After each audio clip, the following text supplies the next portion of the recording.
Chapter 10 of The Absent Author. I can't wait to find out if Ruth Rose is correct. Is Mavis Green really Wallace Wallace? And if so, who is that person in the chair? For you to find out if she's correct. Ruth Rose. What are you talking about? Josh said. Dink didn't know what to think, except that he was getting a headache. What makes you think I'm Wallace Wallace? Mavis asked. Ruth Rose walked over to Mavis. May I borrow your scarf? She said. Ruth Rose held the scarf up so everyone can see it. When I saw this scarf, I thought these little black letters were M's, she said. M for Mavis. She looked at Mavis Green. But they're not M's, are they? She turned the scarf completely upside down. What do they look like now? Dink stepped closer.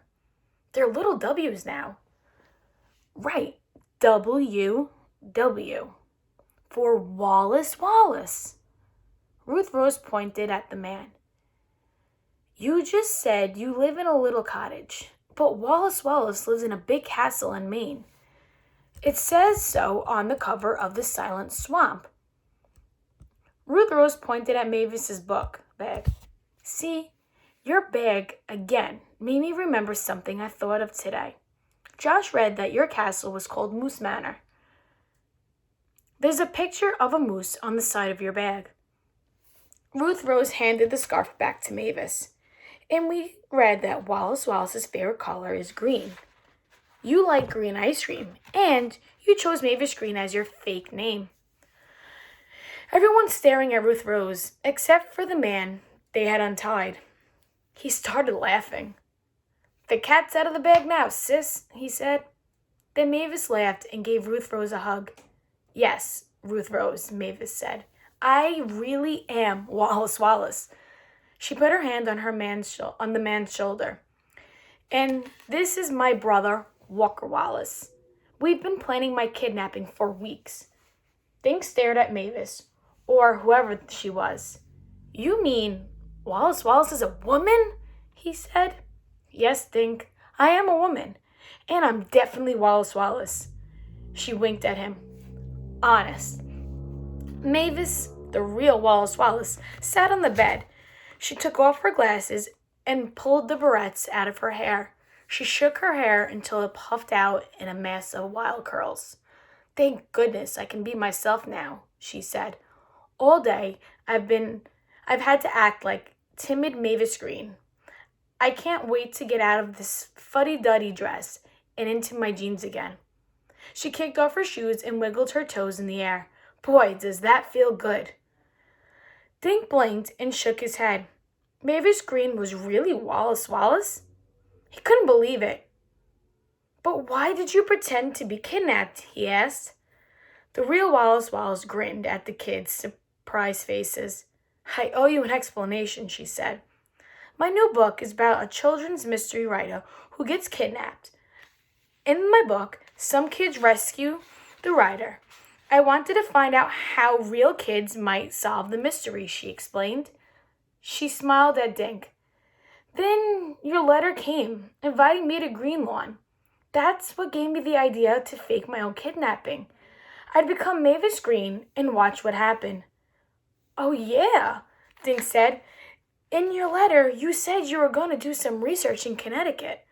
She nodded, yes, and I mentioned the word kidnap in the letter to get you thinking along those lines. She smiled at the three kids. I thought I'd have to give you more clues, but you solved the mystery all by yourselves.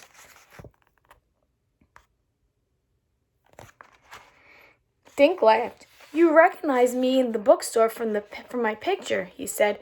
And you didn't send me a picture, so I wouldn't recognize you. Then my nutty sister dragged me into her plan, Walker Wallace said. I should be home checking my lobster pots. While you were eating lunch, Walker and I ate ours up here, Wallace said. Then, just before 2 o'clock, I tied him up in the chair and ran downstairs to meet you out front as Mavis. Wallace Wallace threw back her head and laughed. Do you remember downstairs when Dink said there was something fishy on the 3rd floor? She got up and stood next to her brother. Well, I'm always teasing Walker about smelling fishy from handling the lobster bait. So when you said something was fishy in the hotel, I had to pretend to cough so you wouldn't know I was really laughing. Boy, did you have us fooled, Dink said. Wallace grinned. Mr. Paskey was on it too. I had to tell him the truth. As you saw this morning at the book nook, my little she made him very nervous. I promised him I'll come back and do a real book signing soon. But I'll have to be in disguise, so be prepared for anything. Dink shook his head. I was so disappointed because I couldn't meet my favorite author this morning, he said, and I've been with you all day and didn't even know it. She looked at Dink. I'm so sorry I tricked you. Will you forgive me? Dink blushed. Sure. I have a question, Josh said. Where did you really sleep last night? Right here, in room 302. A few weeks ago, I telephoned to reserve 2 rooms next to each other. Last night, I checked into room 303 as Wallace Wallace the man. Up in 303, I took off the hat, coat, and sunglasses. Then I sneaked back down to the lobby wearing the blonde wig. I checked in again, this time into 302. Did you smudge the signature? Ruth Rose asked. Oh, you noticed that? Wallace said.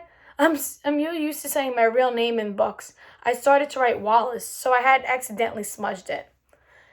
I have a question, Miss Wallace.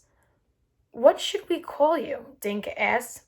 My friends call me Wallace, she said. Well, the taxi driver told us you were smiling in the taxi. What were you smiling about? Wallace Wallace was smiling now. Oh, about a lot of things. First, I was wearing a man's disguise, and that made me feel pretty silly. And I knew I was going to meet you, one of my biggest fans. And I was happy because I knew whatever happened the next day would be fun. I sure had fun, Josh said, grinning. Poor Mr. Paskey, having to lie to everyone about with a straight face. Boy, did I have a hard time pretending to be Mavis all day, Wallace said. But my plan worked. I met 3 brilliant detectives. You helped me to see how real kids would investigate a kidnapping. Now, I can go back to Maine and finish my book. How come your book jackets never say that you're a woman? Ruth Rose asked. Wallace Wallace smiled. Because of my name, most people assume that I'm a man, she explained. I let them think that so I can do my research easier. I've learned that people clam up if they know I'm Wallace Wallace. So out in public, I pretend I'm Mavis Green. Just a regular person, not a mystery writer. I get it, Dink said. You don't have your picture in your book so people can't recognize you. Right. And I hope you'll keep my secret. We will, right, guys? Ruth Rose said.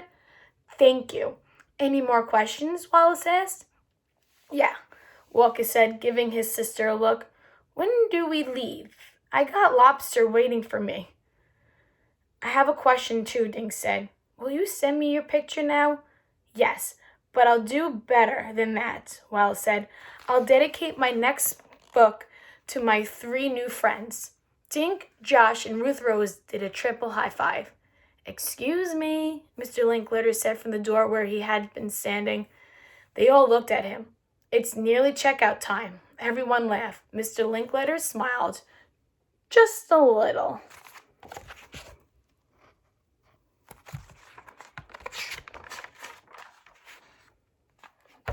The end.